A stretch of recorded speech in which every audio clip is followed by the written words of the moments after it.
Hierarchy is a graphic design principle that cannot be ignored, and when it's used correctly, it's going to generate designs that will wow clients and also please viewers as well.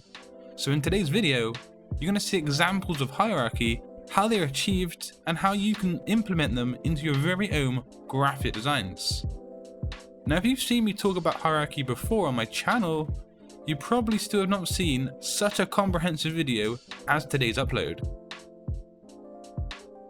So having no visual hierarchy in your designs will usually result in two kinds of reactions with your viewers. First is confusion, which obviously is never a good thing.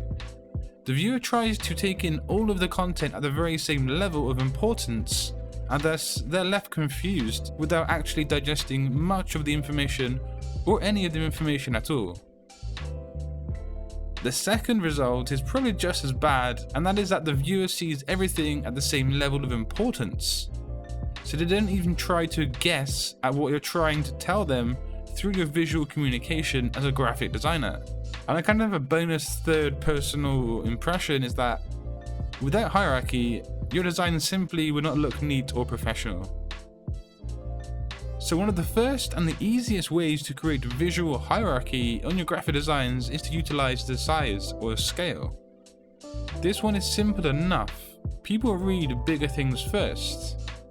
Making a bold or a striking impact with either a word, a phrase, a graphic, or an image is going to draw the viewer and generate hierarchy. You then need to complement this with small elements based around your design. Now, I personally like playing with size hierarchy when it comes to typography because it looks really awesome and it can actually really set off a design if you do it correctly. However, do make sure to have negative space utilized and don't aim to fill the entire page with artwork or type. Now, speaking of typography, another neat way to add hierarchy to your designs is to use light and bold fonts. This is another technique that I personally employ on a whole lot of my design work, but make sure that you use fonts that match and do work well together. Another surefire way to generate some striking hierarchy is to use the bright colors that stand out from muted colors or grayscale designs. While lighter tints appear more distant and thus fall lower in the hierarchy than the richer ones. It's all about drawing attention and creating a focal point, a place of interest for the viewer to start their journey on your design, and then they can continue their experience around your artwork.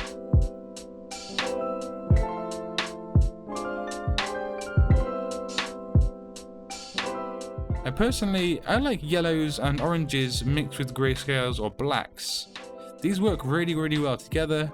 But of course, there are so many ways to utilize this kind of hierarchy on your graphic designs. Now, one method of hierarchy that is both lesser known and lesser talked about is page layout.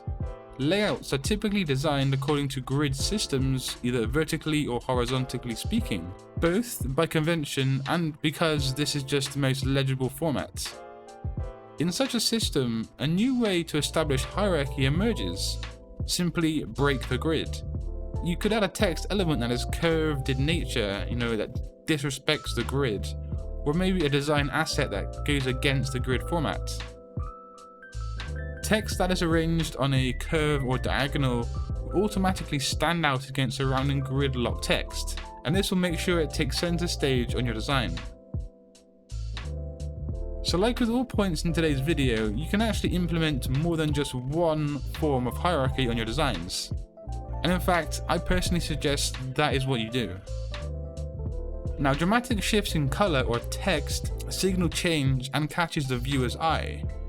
Contrast in itself is a design principle, but it's heavily used within hierarchy too. It can be implied that the aforementioned sizing of typography, to the dramatic difference in color, or even just a simple change of a font.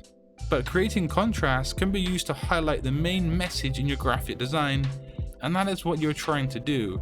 You're expressing visual communication in the most effective and easiest possible way to the audience. Now, the principle of proximity gives a layout structure by grouping specific items together. It's the process of ensuring related design elements are placed together, and any unrelated items should be placed apart. Close proximity indicates that the items are connected or have some kind of relationship to each other, and then become one visual unit, which helps organize and give structure to the layout. Making one item stand alone by itself creates the visual hierarchy and the use of proximity.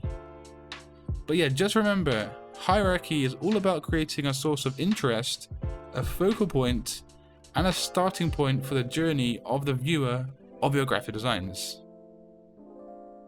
If you want to keep learning essential skills about graphic design, how to boost your designs, how to gain clients, how to really make it in this field and this career, subscribe to my channel for weekly graphic design content. Like and share my videos on social media if you want to help out my channel. And of course, as always guys, until next time, design your future today. Peace.